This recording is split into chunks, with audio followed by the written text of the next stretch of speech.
The idea of this video was supposed to be as a celebration for the Eagles winning the Super Bowl. Go Birds. Either way, I went along with finishing up the challenge. So today I aim to figure out, can you beat Fallout New Vegas as Rocky?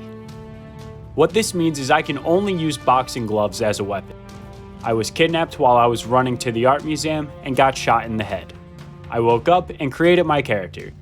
The name should be fairly obvious. I'm gonna be completely honest. I haven't really been able to get a grasp of the New Vegas and Fallout 3 character creators, but I think I did a pretty decent job of it. Here are the special stats. Obviously not in line with the actual character, but I want to make this a viable build. If I was making it like Rocky, I would have put 10 in charisma. Because you're hanging out with them coconuts in the corner, you understand? You hang out with them coconuts, you get nowhere. Anyway, I chose unarmed, duh, medicine, also duh, and survival. Survival because even though I have been playing this game consistently for almost 7 years now, I haven't really spent a lot of time using this feature. It honestly ended up being a lifesaver later on in the run. For traits, I chose hot-blooded and kamikaze. Kamikaze because unarmed attacks do more damage in VATS, so more AP is always a plus. And hot-blooded because the damage output of the boxing gloves isn't great, so the added 10% damage is useful. I picked up everything in the house that wasn't nailed down, got the Pip-Boy, and a pair of boxing gloves, which was convenient. I talked to Sonny, and was told to attack some innocent bottles with a gun. Unfortunately, I can't use the boxing gloves to trigger the end of this part of the quest, which is lame, but whatever. I walked back in and saw the argument between Cobb and Trudy. And since it had been half an hour of gameplay and I haven't punched anyone yet, I decided to follow Cobb and beat him to death. In a one-on-one fight, the boxing gloves are great. Since they do fatigue damage, you eventually knock your opponent to the ground, where you can just wail on them until they die. Time consuming? Yes. Effective? Also yes. Anyway, I talked to the drummer boy and decided to defend the town. I thought it'd be fine with just me, Sonny, and Ringo, so I didn't bother asking anyone else for help. And I was right, because this is a tutorial mission and you have to actively try to fail. Moving along, I went over to Prim to try this build out in a little more of a difficult fight. Enemies with ranged weapons are pretty easy to deal with. Just run up and swing until they fall over and just keep on punching until the screaming stops. Enemies with melee weapons are a little bit more annoying since they can block. But, that's stock standard for any melee or unarmed build. Moving on, I went over to the Mojave outpost to get the NCR to take control of Prim. Got a little sidetrack and recreated the true ending of one of my childhood favorite movies, The Ant Bully. I think now is a good time to mention that I will be siding with the NCR this time around. Anyway, I chased down Oliver Swanek because there is not a playthrough where he doesn't die by my hands. I got jump scared by Thomas, and I dealt with him accordingly. Met the ferry, and beat up the traveling merchants because they had leather armor and I wanted to be able to repair mine. Also, another self-imposed restriction is that I can only use leather armor. At some point in the movie cycle, Rocky wears a leather jacket. And if they had boxing shorts as armor, I would only wear them, but this is the best I got. Then I made it to Novak, where I got into a little scuffle with a Nightkin with a machine gun. Obviously, I kicked his ass. Speaking of kicking asses, I made my way over to Boulder City where I punched Jessup in his stupid face. I learned here that when dealing with multiple enemies, you have to rotate between who you are punching on the ground because if you leave them alone for too long, they get back up. Once they were dealt with, I cleaned up the rest of the cons. Nothing else of note happened on my way to Freeside. So I talked to the king and started up their quest line. This involved me lightly tapping Oris as he laid helpless on the ground. Honestly, the more important kill was the giant rat that's running around Freeside. Anyway, I did the rest of the king's quest, and while it's interesting to me, I didn't use my boxing gloves at all, so we're just gonna skip it. But rest assured, I walked away with a favor from the king, which is going to come in handy, pun intended, real soon. At some point along my travels, I picked up an NCR uniform, so I used that to get to the strip. I waltzed into the Lucky 38 and grabbed boxing gloves that are fit for Rocky. And since I was carefully putting points into speech, I was able to convince Swank to let me ambush Benny in his room. Honestly, I would have been okay with letting his guards attack me, but I can't sneak boxing gloves in, so I just did it this way. After this, I did some random questing because I felt like it. So I did both the Garrett's quest and forgot that I didn't take the Wild Wasteland perk, so I didn't get the Princess Bride reference, nor was I attacked by a gang of old ladies after activating a sex robot named Fisto. Man, this game makes you say some of the most whack-ass sentences. Anyway, after that, I beat Caleb McCaffrey to death on the street without anyone batting an eye, then started the talent pool quest. At some point, I decided I should actually work towards completing the game, so I made my way to Nellis, chased George down to tell him that it's dangerous to run straight towards howitzers, and met Mr. Krabs' daughter. I talked to Butcher Pete before he started hacking and whacking and smacking, and helped Jack find love. After that, I wanted to get some more caps because if I can't wear good external armor, I wanted good internal armor. That was worded weird. I needed 8,000 caps to get the subdermal implant, so I became a bounty hunter for the NCR. So I talked to Daughtry, but then I went back to Crimson Caravan to start working for them because it's also easy money. That took me back to Camp McCarran where I talked to this dweeb that sends you to Vault 22. On my way to Vault 22, I went to claim a bounty on Violet. Failed, tried again with some performance-enhancing drugs, and kicked ass. Then I went after Cook, where, true to Rocky, I used a cow carcass as a heavy bag.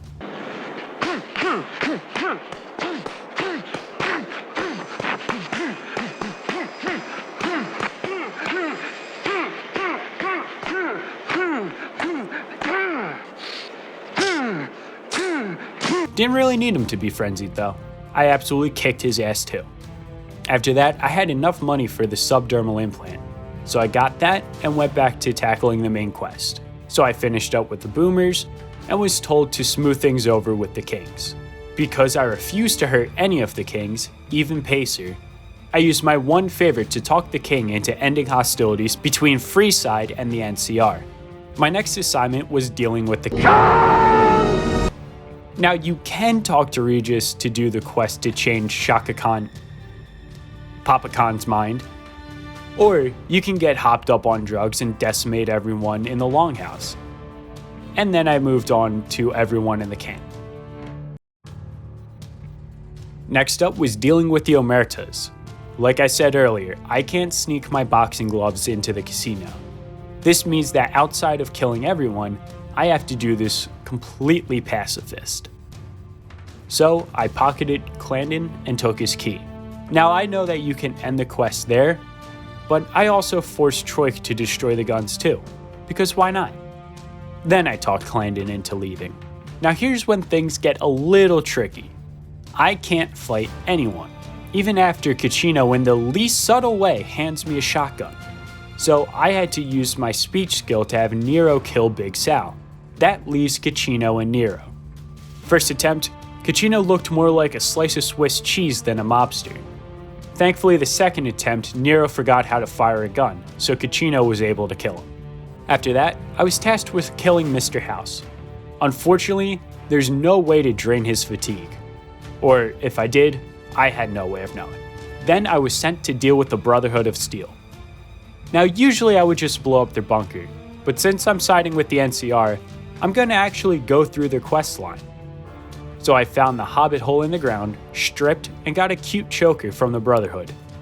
So a typical Tuesday night if you ask me.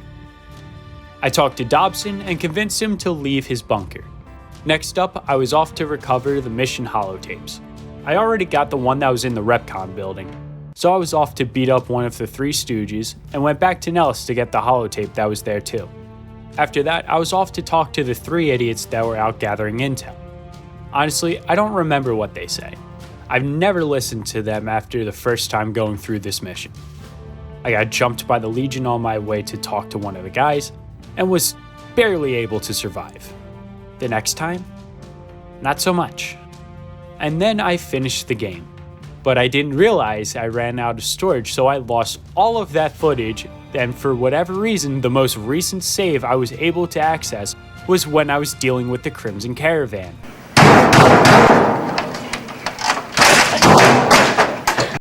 So I didn't touch this game for a couple weeks after that. I'm gonna do you a favor and skip to when I got back to the same place because I didn't really do anything differently. Back to where we left off, I was sent to retrieve parts to fix the air filtration system. I already picked up one of the 3 things earlier in the run when I was going through Vault 22. Then I went and got the other 2 parts. Not really too much to say. The one vault was just giant rats and mantises, and the other one I just talked my way into the vault so I didn't have to fight any of the fiends in there. After that, the only thing left before the Battle of Hoover Dam was to protect President Kimball.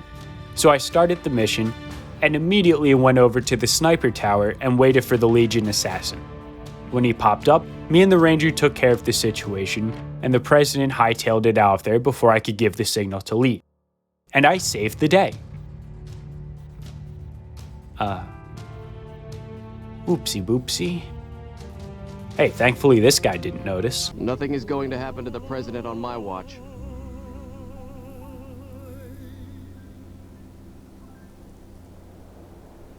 Regardless of my failure there, I was off to start the Battle of Hoover Dam. Considering this was my second go-through of finishing this run, I rushed through the interior section. I did, however, take a staggering amount of drugs and made sure to fight every Legion soldier on the top of the dam, as well as clearing out the camp before I got to the Legate. Then it was time to face the Legate. I put enough points into speech so I was able to fight the Legate one-on-one. This way it's more like an actual boxing match. Then, just like a real boxing match, the guy who brought a sword easily won. Second attempt, I was able to knock Lanius out and push him down the hill where I wailed on him until he died. And then this random Praetorian guard just walked by like it was nothing, so we had a proper fist fight. Then I talked to General Oliver and proved yes, you can beat Fallout New Vegas as Rocky. I had a lot of fun with this run. Something I didn't really talk too much about was putting points into Survive. After consistently playing this game since I was a junior in high school, I still never put much attention into that skill set, and it ended up greatly helping this run because I made weapon binding rituals and rushing waters. Both became essential in the endgame. Anyway, thank you for watching. Like, comment, and subscribe if you feel so inclined, and let me know of any challenges you'd want to see in the future. This has been Red Handed Gaming. Stay safe, and God bless.